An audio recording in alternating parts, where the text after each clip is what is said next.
Pues muy buenas noches, queridos oyentes. Bienvenidos de nuevo a este programa de La Pica en Flandes, donde entramos ya en la segunda parte del monográfico, un tema que, como no puede ser de otra manera, girará en torno a la guerra de Ucrania. Tenemos estudios, análisis, nuestros contertulios están lógicamente muy centrados en este tema, están haciendo investigaciones y, como siempre, harán las aportaciones que consideren oportunas dentro de la pluralidad que existe en este programa, porque parece mentira que en otros programas todos son monolíticos y aquí, y eso enriquece, digamos, la formación del oyente, aquí hay visiones plurales y eso lo demuestra, para que luego digan que las Fuerzas Armadas son monolíticas. Hay que decir, por otro lado, antes de ceder la palabra al coronel Collins, que a mí me congratula mucho ver artículos de militares retirados y participando incluso en televisiones, lo cual demuestra lo relevante que es la opinión de los militares. Ya me gustaría que cuando esperemos que pronto pase, digamos, esta crisis, esa presencia se mantenga y se intensifique, porque no es cuestión de hacer uso de la opinión de expertos militares en momentos de conflicto. Hay que anticiparse y es importante que en esas mesas de debate estén militares. Y aquí están los de La Pica en Flandes, que ya han participado en distintos medios, y hay que agradecer, bueno, los artículos, intervenciones, por ejemplo, que ha tenido artículos el general Fontela en el debate, muy interesante esa participación y esa presencia, digamos, en los medios de comunicación. Cedo la palabra rápidamente al coronel don César Collins. Adelante, mi coronel. La guerra de Ucrania pues, nos debe servir de ejemplo pues, para tener un ejército cuidado, eficaz, con espíritu militar y dotado de los mejores medios posibles, porque puede ser necesario en su día y entonces no se puede improvisar y en ello nos va nuestra libertad. Bueno, el Estado General de Europa después de la Segunda Guerra Mundial pues, fue dividido en dos zonas, la zona de influencia soviética que constituyó el Pacto de Varsovia y la zona de influencia norteamericana de los demás aliados que constituyó el resto de Europa y el pacto militar de la OTAN. Europa había quedado arrasada, pero bueno, con el Plan Marshall y luego con el despegue económico de las naciones europeas, pues bueno, ya no eran las naciones empobrecidas de la posguerra mundial, pero sin embargo siguió la costumbre de que como corría con la defensa de Europa los Estados Unidos, pues las naciones europeas se acostumbraron a mantener unos ejércitos pues mínimos imprescindibles, ¿no? España fue un caso aparte porque España no había participado en la guerra y por tanto pues no había sufrido la destrucción enorme de la guerra mundial y en eso se basaron para no incluirla en el Plan Marshall. Por otra parte, tampoco tocaron el sistema de gobierno que tenía España, como naturalmente derrocaron los gobiernos de las naciones que habían perdido la guerra. Entonces España estaba en un estatus, bueno, pues que le proporcionó el haber sido una nación neutral. Pero claro, España había sufrido una guerra civil y luego la posguerra, y luego la guerra mundial y la posguerra mundial, que ralentizó su recuperación económica y física de la nación. Con lo cual teníamos un ejército numeroso, con buen espíritu, pero ya con un armamento obsoleto que mejoró con nuestros pactos con los norteamericanos. En 1960 pues, mejoraron en gran parte el material del ejército español. Luego ingresamos en la OTAN y al ingresar en la OTAN se produjo pues un proceso curioso, que es que bueno, hubo cierta despreocupación en los gobiernos españoles por la defensa, porque en fin, estábamos bajo el paraguas de la OTAN y tal, y entonces pues cada ministro de defensa, no importa de qué partido fuera, pues yo calculo que reducía durante su mandato pues, en un 15% las fuerzas armadas españolas, porque, bueno, corría con nuestra defensa la OTAN, Estados Unidos, estábamos bajo su paraguas, etc. La crisis del 2008, pues yo creo que fue muy perjudicial para los ejércitos que sufrieron una reducción muy importante en los recursos que el gobierno dedicaba a defensa. Esto, además, sobre las reducciones sistemáticas de anteriores. Bueno, y se nos ha quedado un ejército pues muy pequeño, enfocado a mandar pequeñas unidades a misiones en el exterior. Bueno, ya, es que además existieron dificultades para el transporte de las unidades que se debían proyectar, lo que ocasionó la muerte de 75 personas, 62 de las cuales eran militares, que iban a la guerra en charter, y además en charter barato. El ministerio, bajo la dirección de Federico Trillo Figueroa, había organizado mal, además, los seguros militares y tuvieron incluso problemas para cobrar las indemnizaciones que les correspondían a las familias, aunque se acabó remediando esto. Bueno, esto ahora está solucionado en gran parte, pues al haberse adquirido y participado en su fabricación del avión de transporte militar Airbus A400. Este problema actualmente con este avión está solucionado. Un avión de transporte militar, bien, muy moderno y muy capaz y con todos los requisitos del combate moderno para entrar en las zonas de operaciones.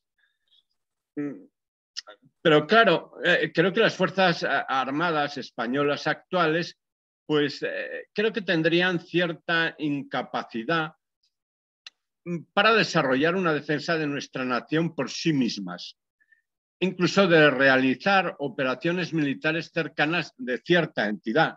Yo creo que la última vez que el ejército español estaba en disposición en una zona próxima, bueno, entonces perteneciente a España, en el Sáhara, pues fue en los años del 73 al 76 en el Sáhara, donde mantenía allí una división de 3 brigadas desplegadas sobre el territorio del Sáhara, con su apoyo aéreo, con su apoyo naval, y que además estas 3 brigadas, que eran de unidades saharianas, pues fueron reforzadas por las unidades de reserva, los regimientos de infantería y de las otras armas de Canarias, que destacaron batallones al Sáhara para reforzar a las fuerzas propiamente saharianas. Bueno, pues aquel ejército que en los 70 y tantos era capaz de desarrollar una acción por sí solo en una zona de nuestra influencia,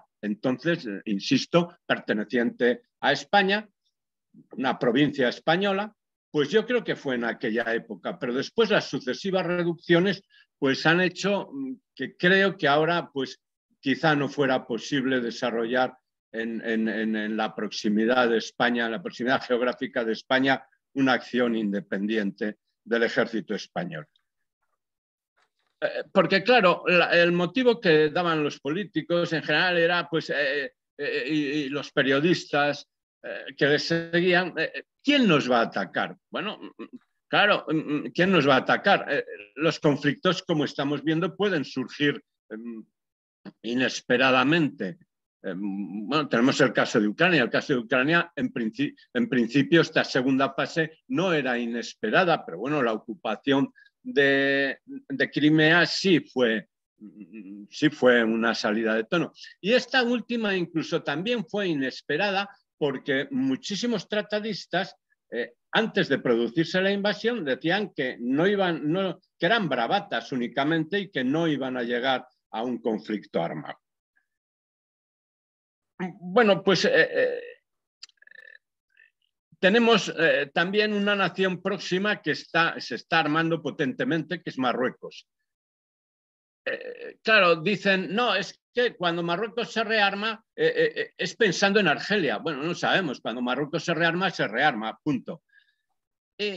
Claro, dependemos un poco de Marruecos y de Argelia para obtener el gas necesario para nuestra energía y no pagar burradas por cualquier cosa en la que intervenga la energía.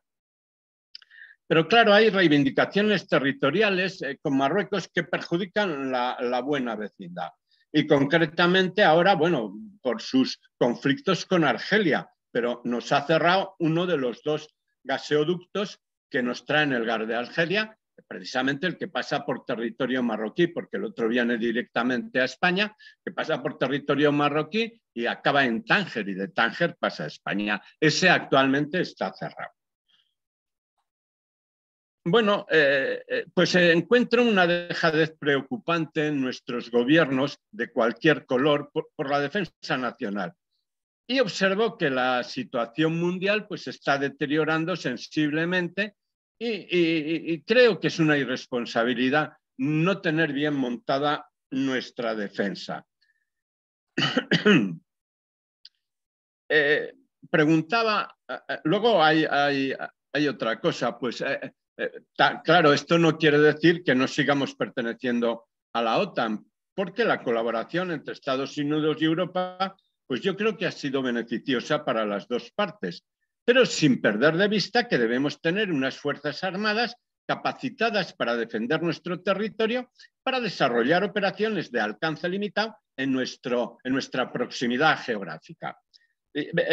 Con respecto a esto de las alianzas exteriores, pues preguntaba yo a un íntimo amigo norteamericano de origen español que qué concepto tenían en su país de España, y me dijo que, bueno, que estaba considerada como un país con un gran patrimonio artístico, con una gran historia, bonito, agradable, en el que se comía muy bien. Claro, para comer mejor que los norteamericanos no hace falta mucho, pero bueno, el caso de España es que además sí se come muy bien.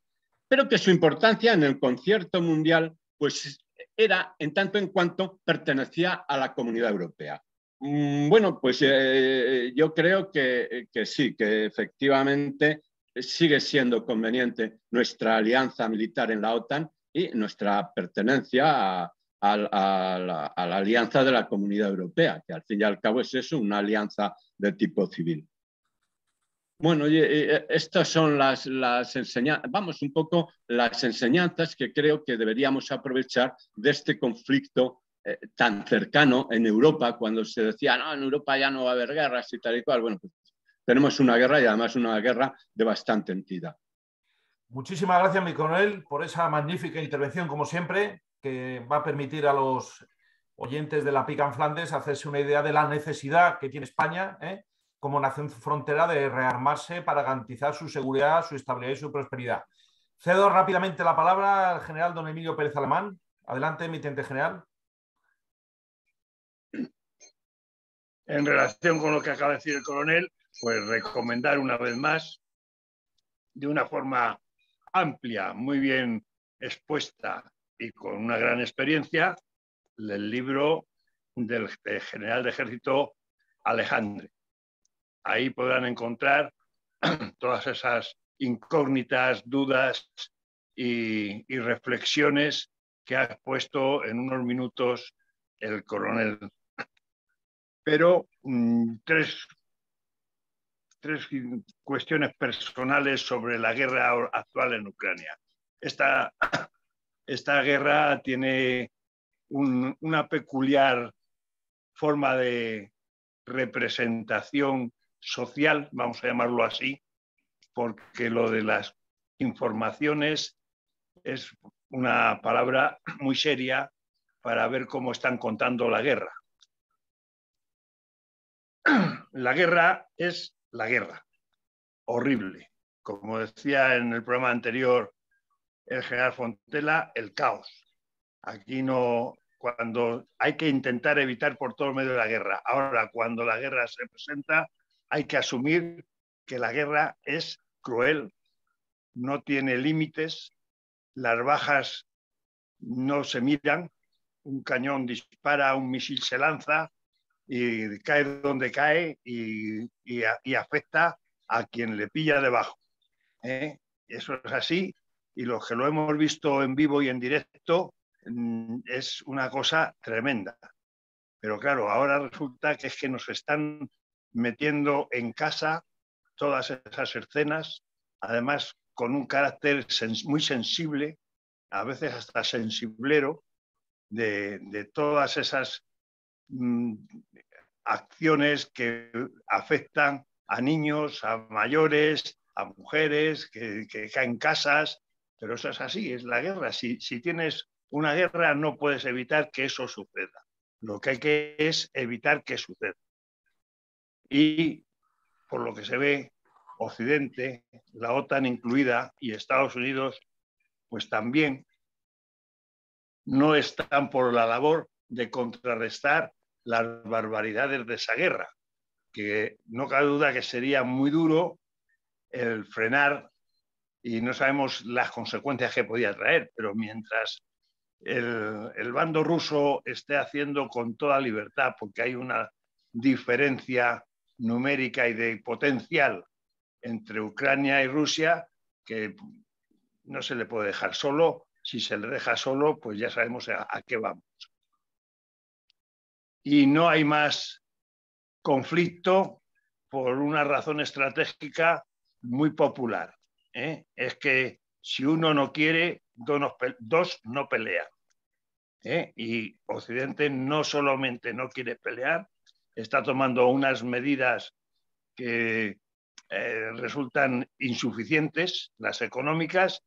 He leído hace unos días que Europa en plena guerra sigue inyectando 800 millones de euros diarios pagando gas a los rusos. Hemos visto también cómo Estados Unidos, que tenía un bloqueo a Venezuela, pues está dándose la mano para que le dé petróleo.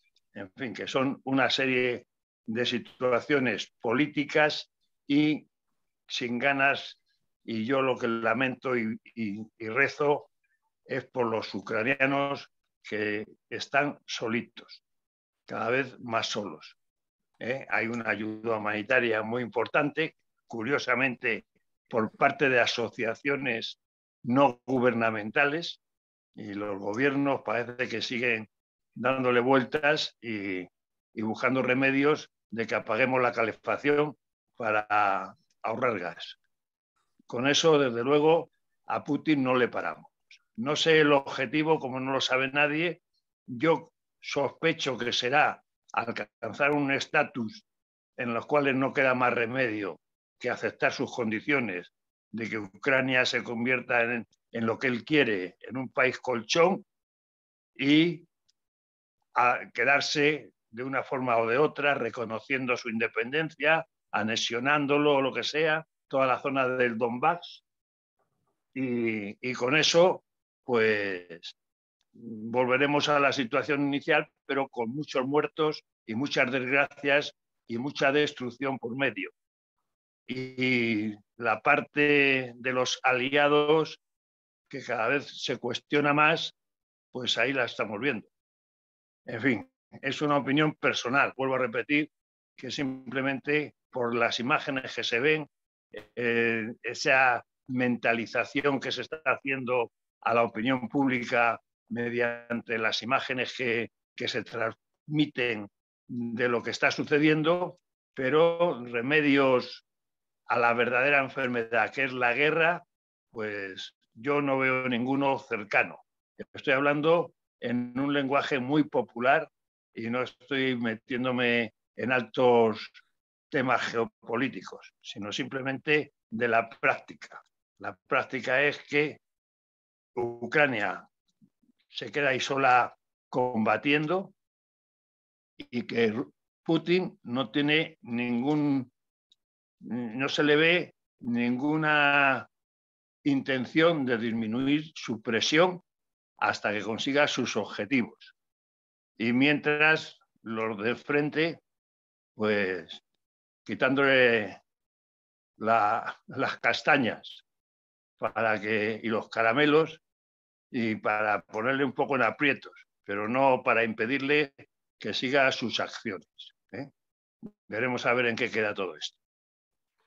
Muchísimas gracias, como siempre, mi teniente general, por sus comentarios, como siempre muy, muy incisivos en cuestiones muy variadas de esta guerra, vamos a decir, que tiene muchísimas aristas. Cedo la palabra rápidamente a don Fernando Platón. Yo creo que como es un tema de actualidad, nos vamos a extender un poquito más de tiempo. Lo digo porque si nos oyen nuestros oyentes en Decisión Radio que hay un corte, es que realmente el monográfico ha continuado y lo podrán seguir oyendo en el canal YouTube de mío, el de Guillermo Rocafort. Adelante, don Fernando. Quiero decir, con calma en su exposición. Bueno, yo solamente quería hacer unos apuntes un poco rápido sobre la evolución de esta guerra y un poco lo que se está pudiendo un poco dejar ver dentro de un poco de las noticias de esta información y de la niebla que siempre acompaña a todo conflicto. Y creo que lo que nos muestra es que nos encontramos en una de las peores cosas de una guerra, que es cuando el plan falla. Parece ser que el plan ruso, que preveía indudablemente un avance rápido en muchos frentes para, digamos, sorprender y saturar a la capacidad de defensa ucraniana, y sobre todo un avance rápido hacia Kiev para descabezar al gobierno, pues se ha encontrado que no ha llegado a alcanzar sus objetivos. Ha logrado avanzar rápidamente por los terrenos despejados, pero las ciudades se le han resistido, han puesto toda una defensa que ha implicado todo un enorme freno logístico de avance y de lucha hacia las unidades, que de hecho cuando con unidades ligeras entraban en las ciudades eran aniquiladas, como sucedió con unos grupos rusos ligeros que entraron en Kharkov rápidamente, y por tanto les ha obligado a modificar todo su plan.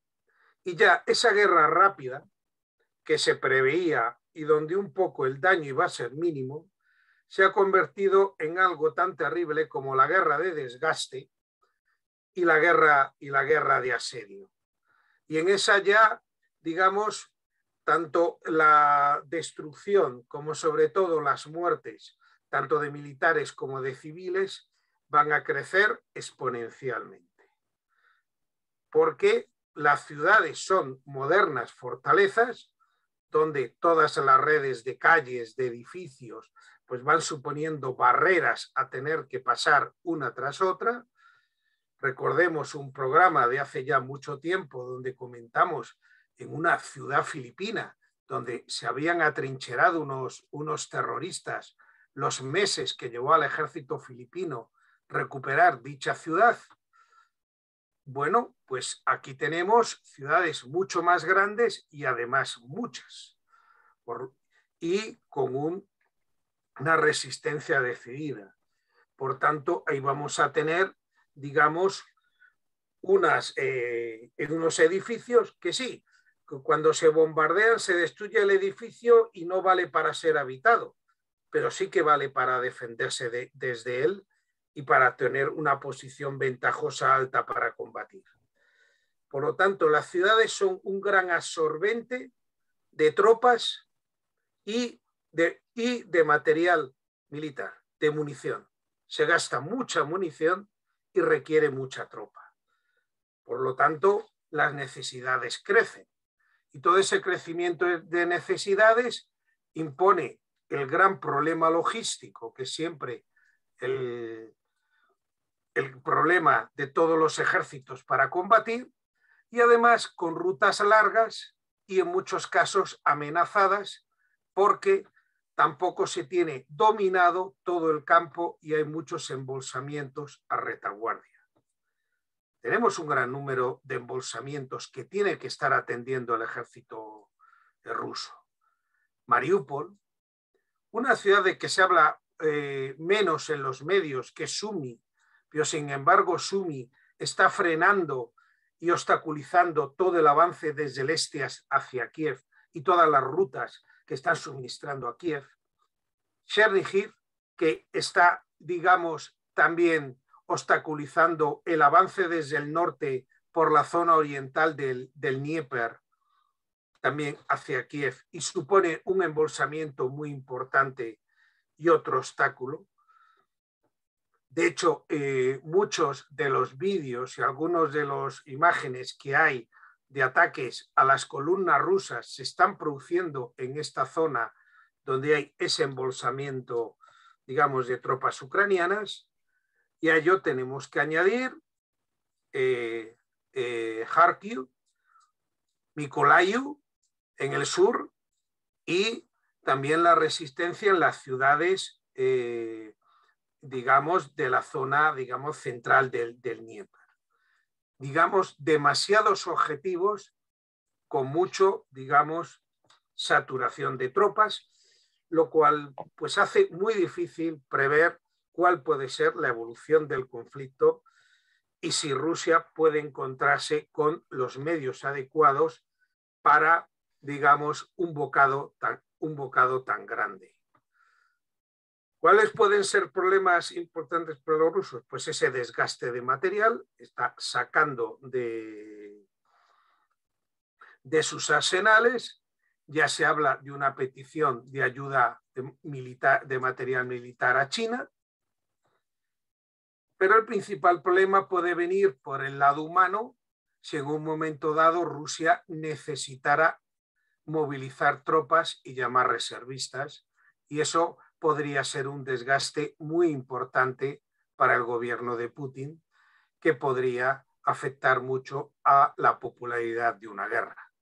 Y bueno, y en el plano, digamos, español, pues que hay que aprender que la guerra existe, que hay que tener ejércitos preparados, que es deseable que no llegue, que Suecia lleva más de 2 siglos de paz, pero en ningún momento descuida su ejército.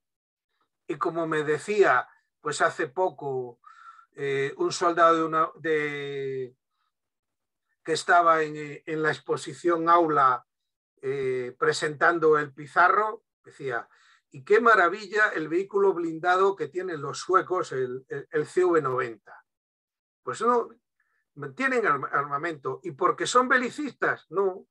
Más de 2 siglos de paz no lo ha tenido ninguna nación en la historia, pero no quieren que nadie les ataque y estén preparados para defenderse.